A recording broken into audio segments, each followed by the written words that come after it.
Alors, j'ai envie de commencer cette vidéo avec un peu de philosophie. Un adage francophone dit « Le silence est d'argent, la parole est d'or ». Mais un philosophe sénégalais très ancien a dit « La parole a pleuré un jour ». On lui demande pourquoi tu pleures, elle dit « Je pleure parce qu'on m'a parlé trop tôt ». Un autre jour, la parole pleure encore, on lui demande pourquoi tu pleures. La parole dit « Je pleure parce qu'on m'a parlé trop tard ». Donc, vous l'aurez compris, dans cette vidéo, on va parler de la parole et de son opposé, le silence.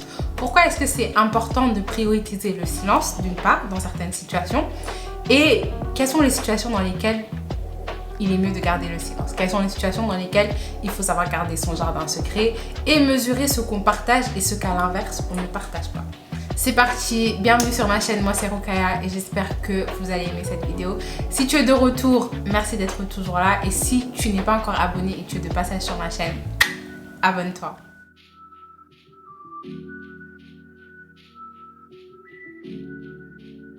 Déjà, avant de commencer, je trouve que cette vidéo elle est hyper importante parce qu'on vit dans une époque, je dis ça comme si j'ai vécu dans plusieurs époques, but whatever. On vit dans une époque où on est beaucoup encouragé à partager. On est encouragé à overshare en anglais. Partager plus qu'on ne devrait. Mettre son linge sale dehors en fait. Parler de tout ce qui se passe dans nos vies dehors. Et c'est encore plus visible avec les réseaux sociaux parce que maintenant d'un clic, un post Insta, un post Snap, tout le monde sait ce qui se passe dans l'intimité de nos vies. C'est hyper important de se rappeler de la valeur du silence, de la valeur de rester privé un minimum dans sa vie, dans la vie d'une personne en général. On dit toujours une vie privée est une vie heureuse et c'est pas pour rien. Pourquoi est-ce que c'est important de savoir quand garder le silence, d'avoir son petit jardin secret et de savoir qu'est-ce que tu peux partager avec les gens autour de toi, avec ton cercle privé, ton cercle proche, ton cercle élargi et les réseaux sociaux qui est vraiment le reste du monde quoi. Il y a des situations dans ta vie, ça n'a aucun sens en fait de les partager avec des gens avec qui tu n'as pas eu un certain vécu. Les gens avec qui tu as eu un certain vécu, c'est les gens que tu connais depuis longtemps, ta famille proche, des gens que tu sais sont loyaux envers toi un minimum et des gens que tu sais ont de bonnes intentions envers toi. Pour moi, ça n'a aucun sens de partager des choses avec des gens semi-inconnus, des connaissances, etc. Et tu connais pas leurs intentions. Le problème auquel tu t'exposes en partageant certains aspects de ton quotidien, certains aspects de ta vie. Donc tu t'exposes aux avis des gens qui ne te sont pas forcément proches et dont les avis n'ont pas forcément d'importance. Et 2, tu t'exposes à leurs opinions aussi, qu'elles soient bonnes ou qu'elles soient mauvaises. Et 3, tu t'exposes à leur jugement. Même si on aime bien dire que on s'en fout de ce que les gens pensent de nous, c'est pas tout à fait vrai. On a un minimum de conscience par rapport à ce que les gens pensent de nous. Même si ça ne se voit pas dans nos actions, ça peut se voir dans la manière dont, par exemple, on se regarde, la manière dont on se perçoit en tant que personne.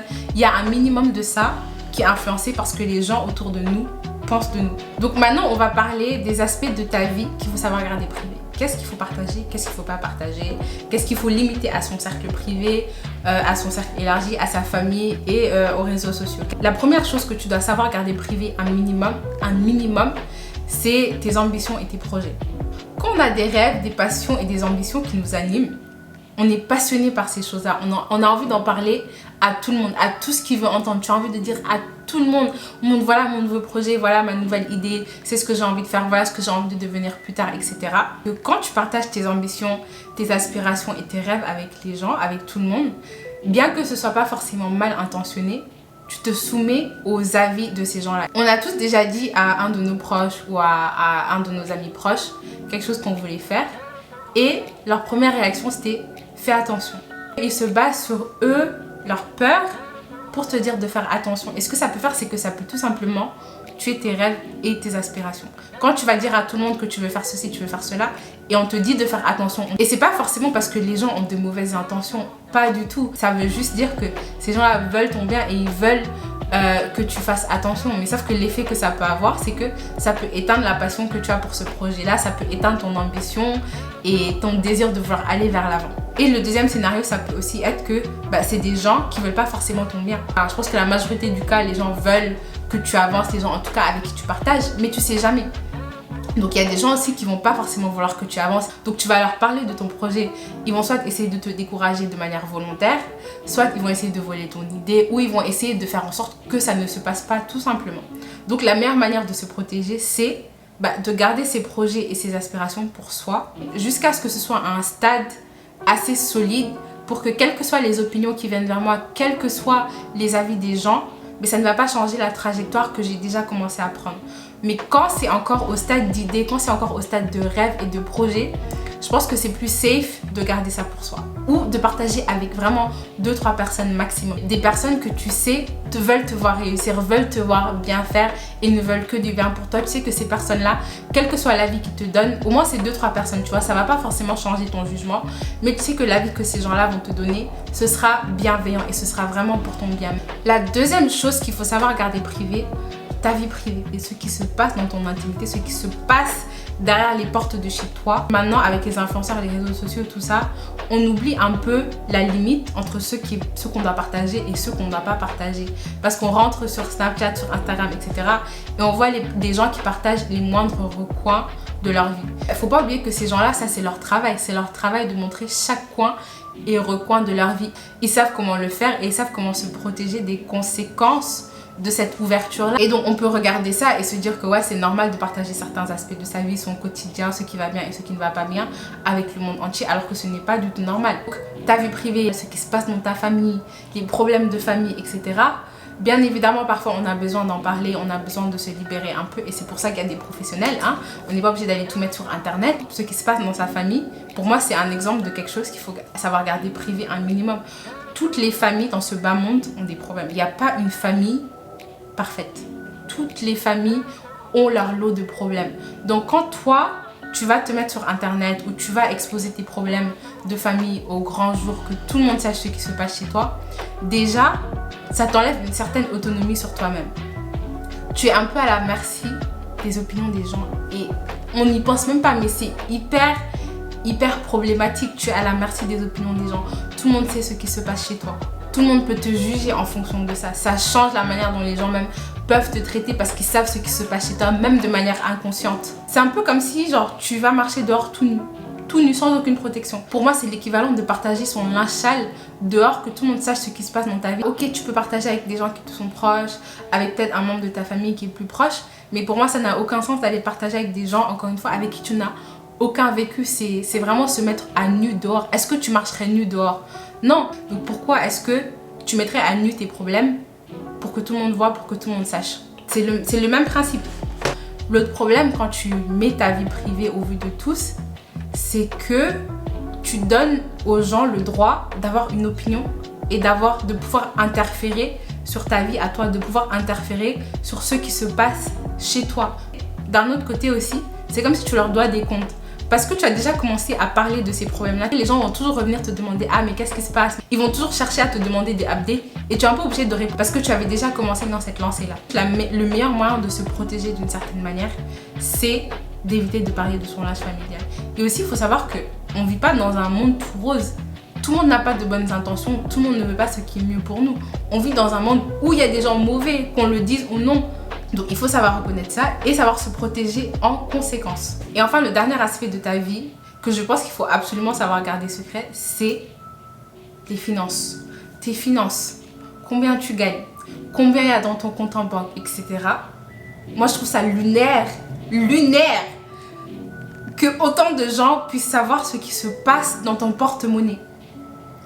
Et c'est tellement banalisé aujourd'hui. Encore une fois, les réseaux sociaux, c'est toujours la faute des réseaux sociaux. C'est toujours la faute des réseaux sociaux. C'est tellement banalisé de se montrer avec des billets. Après, bon, ça, c'est plus dans la culture américaine, tu me diras.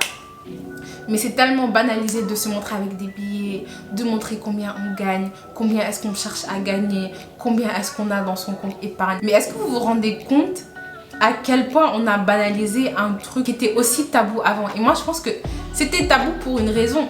Comment ça se fait que dans presque toutes ces cultures-là, de gens dans les 4 coins du monde, hein, des gens qui ne se connaissent pas, qui ne se parlent pas, comment ça se fait que universellement, le fait de parler d'argent, c'est tabou? Après, je ne suis pas contre le fait de, par exemple, partager son salaire pour aider quelqu'un. Donc par exemple, si quelqu'un vient te demander « Ok, moi je veux faire le même travail que toi, on me propose tel salaire, est-ce que tu penses que c'est juste? Combien est-ce que toi on t'a proposé ?» Mais bien évidemment, si ça peut aider quelqu'un, oui. Le problème, c'est quand on commence à parler de son argent ou de son manque d'argent, c'est un peu pareil, hein, à tout le monde, à qui veut bien l'entendre, sur les réseaux, partout, à tout le monde. Ça, c'est un gros problème. Même si c'est peut-être pas le cas, le signal que ça envoie, ça montre que tu es quelqu'un de matérialiste. Et tu veux pas être vu comme quelqu'un de matérialiste, c'est pas une bonne chose. Le deuxième truc que ça reflète sur toi, c'est que tu es peut-être quelqu'un de cupide. Et la cupidité est un vilain défaut, c'est un des péchés capitaux, c'est pas pour rien, c'est un très vilain défaut. Et je l'ai dit tout à l'heure, on ne vit pas dans un monde rose. Tout le monde n'a pas forcément nos meilleures intentions à cœur. Combien, et ça je vois surtout ça aux États-Unis, combien de rappeurs se sont fait cambrioler après s'être postés sur Instagram avec une liasse de billets. Ils se postent sur Instagram avec une liasse de billets, etc. Vous voyez comme dans les clips là. Dans l'heure qui suit, des gens mal intentionnés ont traqué leur location et sont allés les chercher et les cambrioler. Donc toi tu vas être là, tu vas parler de ce que tu as. Ouais, moi j'ai ça, je gagne tant, j'ai ça dans mon compte épargne, etc. Pendant que toi tu dis ça, il y a quelqu'un à côté qui est en train de réfléchir à comment est-ce que je vais voler ce que toi tu as. C'est triste à dire, mais c'est la vie, c'est la réalité. Donc encore une fois, le meilleur moyen de se protéger de tout ça, de ne pas avoir une réputation de quelqu'un qui est cupide, quelqu'un qui est matérialiste et de se protéger des gens qui vont chercher à prendre ce que tu as gagné, c'est de ne rien dire. Comment est-ce que tu peux aller dire à gauche, à droite ce qui se passe dans ton compte en banque? Moi, je trouve ça lunaire. Même si aujourd'hui, on nous dit oui, il faut partager combien on gagne pour que tout le monde sache, l'éducation financière, etc. Il y a un certain niveau de partage qui est malsain et qui est grossier et tu ne veux pas tomber dans ça. Et le meilleur moyen de se protéger des conséquences de nos paroles et de nos actions, c'est de savoir quand parler et quand ne pas parler. Donc voilà un petit rappel pour vous et pour moi. J'espère que vous avez aimé et que vous avez trouvé cette vidéo utile. Si c'est le cas, abonnez-vous. Et si aussi vous avez d'autres opinions à propos de ce sujet, mettez-les en commentaire comme toujours. J'aimerais beaucoup les lire. Merci encore de me regarder et j'espère à la prochaine fois. Mouah.